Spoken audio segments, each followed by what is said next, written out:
श्रीमद्भागवत महापुराण के 5वें स्कंद का 8वां अध्याय। भरत जी का मृग के मोह में फंसकर मृग योनि में जन्म लेना। श्री सुखदेव जी कहते, एक बार भरत जी गंडकी में स्नान करके नित्य नैमित्तिक तथा शौच आदि अन्य आवश्यक कृत्यों से निवृत्त होकर प्रणव का जप करते हुए 3 मुहूर्त तक नदी की धारा के पास बैठे रहे। राजन, इसी समय एक हिरनी प्यास से व्याकुल हो जल पीने के लिए अकेली ही उस नदी के तीर पर आई। अभी वे जल पी रही थी, पास ही गरजते हुए सिंह की लोक भयंकर दहाड़ सुनाई पड़ी। हिरन जाति स्वभाव से ही डरपोक होती है। वह पहले तो चौकन्नी होकर इधर उधर देखती जाती थी। अब जो ही उसके कान में भीषण शब्द पड़ा, सिंह के डर के मारे उसका कलेजा धड़कने लगा और नेत्र कातर हो गए। प्यास अभी बुझी भी नहीं थी, अब तो प्राणों पर आ बनी। इसलिए उसने भयंकर एकाएक नदी पार करने के लिए छलांग मारी। उसके पेट में गर्भ था, अतः उछलते समय एकांत अत्यंत भय के कारण उसका गर्भ अपने स्थान से हटकर योनि द्वार से निकलकर नदी के प्रवाह में गिर गया। वह कृष्ण मृग पत्नी अकस्मात गर्भ के गिर जाने से लंबी छलांग मारने तथा सिंह से डरी होने कारण बहुत पीड़ित हो गई। अब अपने झुंड में भी उससे का बिछोह हो गया, इसलिए वह किसी गुफा में जा पड़ी और वहीं मर गई। राजऋषि भरत ने देखा, बेचारा हिरनी का बच्चा अपने बंधुओं से बिछुड़कर नदी के प्रवाह में बह रहा है। इससे उस पर बड़ी दया आई और वह आत्मीय के समान उस मातृहीन बच्चे को अपने आश्रम पर ले आए।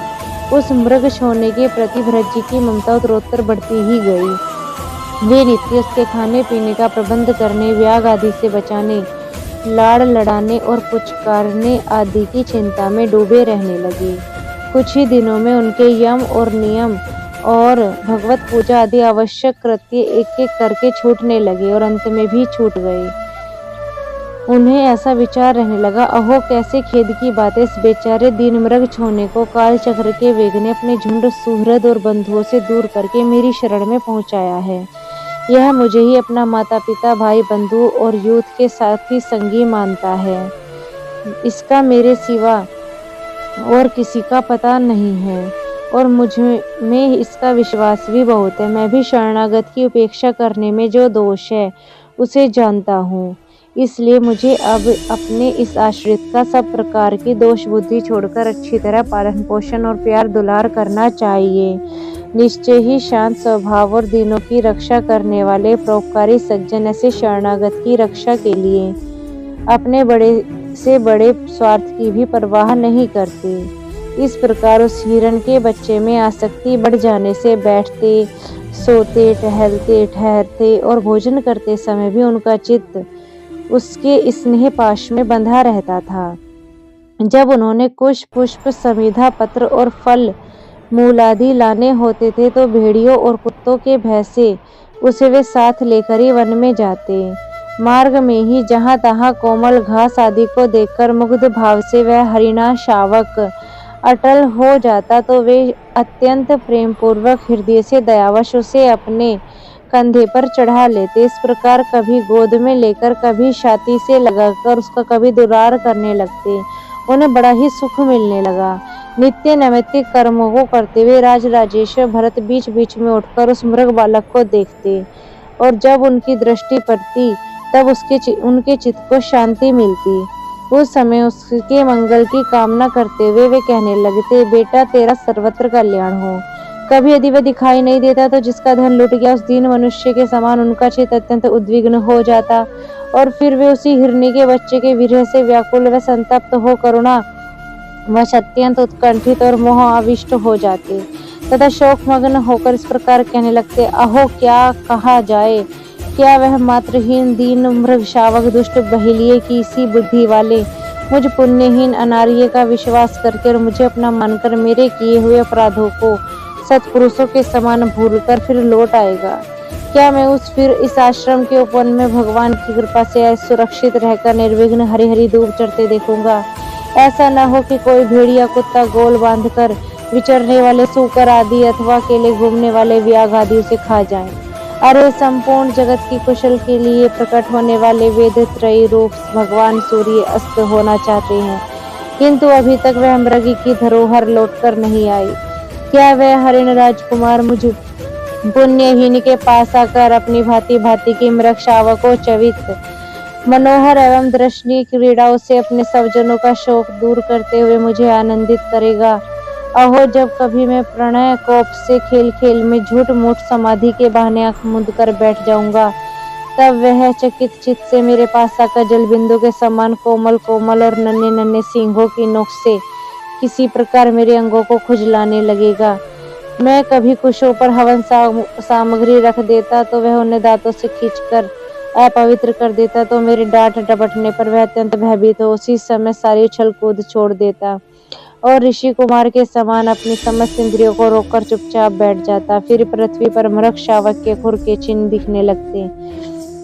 अहो, इस तपस्विनी धरती ने ऐसा कौन सा तप किया जो उस अति विनीत कृष्ण सार किशोर के छोटे छोटे सुंदर सुखकारी और सुकोमल खुरों वाले चरणों के चिन्हों से मुझे, जो मैं अपना मृगधन लुट जाने से अत्यंत व्याकुल और दीन हो रहा हूँ, उस द्रव्य की प्राप्ति का मार्ग दिखा रही है और स्वयं अपने शरीर को भी सर्वत्र उन पद चिन्हों से विभूषित कर स्वर्ग और अपवर्ग के इच्छुक द्विजों के लिए यज्ञ स्थल बना रही है।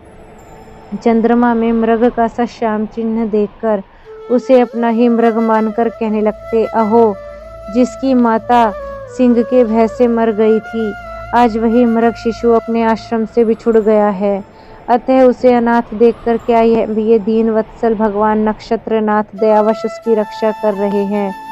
फिर उसकी शीतल किरणों से आह्लादित होकर कहने लगते, अथवा अपने पुत्र के वियोग रूप दावानल की विषम ज्वाला से हृदय कमल दग्ध हो जाने के कारण मैंने एक बालक का सहारा लिया था, अब उसके चले जाने से फिर मेरा हृदय जलने लगा है। इसलिए ये अपनी शीतल शांत स्नेहपूर्ण और वदन सलील रूपा अमृतमयी किरणों से मुझे शांत कर रहे हैं। राजन, इस प्रकार जिनका पूरा होना सर्वथा असंभव था, उन विविध मनोरथों से भरत का चित्त व्याकुल रहने लगा। अपने मृग शावक के रूप में प्रतीत होने वाले प्रारब्ध कर्म के कारण तपस्वी भरत जी भगवत धारा घन रूप कर्म व योग अनुष्ठान से च्युत हो गए। नहीं तो जिन्होंने मोक्ष मार्ग में साक्षात विघ्न रूप समझकर अपने ही हृदय से उत्पन्न दुस्तयज पुत्र आदि को भी त्याग दिया था, उनकी अंतः जातीय हिरण के बच्चे में ऐसी आसक्ति हो गई। इस प्रकार राजऋषि भरत विघ्नों के वशीभूत होकर योग साधन से भ्रष्ट हो गए और उन मृग छोने के पालन पोषण लाड़ प्यार में ही लगे रहकर आत्म स्वरूप को भूल गए। इसी समय जिसका टलना अत्यंत कठिन है, वह प्रबल वेगशाली कराल काल चूहे के बिल में जैसे सर्प घुसाए, उसी प्रकार उनके सिर पर चढ़ाया। उस समय वह हिरण शावक उनके पास बैठा पुत्र के समान शोक आतुर हो रहा था। वे उसे इस स्थिति में देख रहे थे और उनका चित्त उसी में लग रहा था। इस प्रकार की आसक्ति में ही मृग के साथ उनका शरीर भी छूट गया। तदनंतर उन्हें अंतकाल की भावना के अनुसार अन्य साधारण पुरुषों के समान मृग शरीर ही मिला, किंतु उनकी साधना पूरी थी। इससे उसकी पूर्व जन्म की स्मृति नष्ट नहीं हुई। उस योनि में भी पूर्व जन्म की भगवत आराधना के प्रभाव से अपने मृग रूप होने के कारण जानकर वे अत्यंत पश्चाताप करते हुए कहने लगे, अहो, बड़े खेद की बात है, मैं संयमशील महानुभावों के मार्ग में पतित हो गया। मैंने तो धैर्य पूर्वक सब प्रकार की आसक्ति छोड़कर एकांत और पवित्र वन का आश्रय ले लिया। वहां रहकर जिस चित्त को मैंने सर्वभूतात्मा श्री वासुदेव में निरंतर उन्हीं के गुणों का श्रवण मनन और संकीर्तन करके तथा प्रत्येक पल को उन्हीं की आराधना और स्मरण आदि को सफल करके स्थिर भाव से पूर्णतया लगा दिया था, मुझ अज्ञानी का वही मन अकस्मात एक नन्हे से हिरण शिशु के पीछे लक्ष्य से बिगड़ गया। इस प्रकार मृग बने हुए राजऋषि भरत के हृदय में जो वैराग्य भावना जागृत हुई, उसे छिपाए रखकर उन्होंने अपनी माता मृगी को त्याग दिया और जन्म भूमि में कालंजर पर्वत से वे फिर शांत स्वरूप मुनियों के प्रिय उसी शालग्राम तीर्थ में, जो भगवान का क्षेत्र है, पुलस्त्य और पुलह ऋषि के आश्रम पर चले आए। वहां रहकर वे काल की ही प्रतीक्षा करने लगे। आसक्ति से उन्हें बड़ा भय लगने लगा था। बस अकेले रहकर वे सूखे पत्ते, घास और झाड़ियों का निर्वाह करते हुए मृग योनि प्राप्त करने वाले प्रारब्ध के क्षय की बाट देखते रहे। अंत में उन्होंने अपने शरीर का आधा भाग गंडकी नदी जल में डुबाए रखकर मृत शरीर को त्याग दिया। राधे राधे।